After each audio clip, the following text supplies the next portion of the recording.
உலகின் மிக அழகான இயற்கை நிகழ்வுகளில் ஒன்று ஜப்பானின் செரி பிளாசம். இதனை ஜப்பானிய மொழியில் சக்குரா என்று அழைக்கிறாங்க. இந்த மலர்களின் ஆயுட்காலம் மிகவும் குறுகியது. பூத்த ஒரு வார காலத்திலேயே இவை உதிரத் தொடங்கிவிடும்.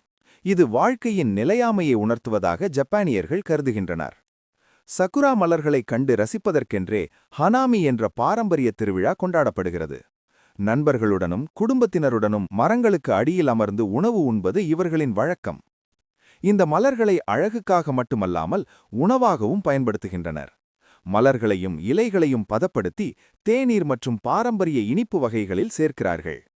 ஜப்பானில் கல்வி மற்றும் நிதியாண்டு ஏப்ரல் மாதத்தில்தான் தொடங்குகிறது என்பதனாலும், அதே நேரத்தில் சக்குரா மலர்களும் மலர்வதனாலும் இது புதிய தொடக்கத்தின் அடையாளமாக கருதப்படுகிறது. இயற்கையின் இந்த அற்புதத்தை பற்றி நீங்க என்ன நினைக்கிறீங்க? உங்கள் கருத்துக்களை கமெண்ட்ல சொல்லுங்க.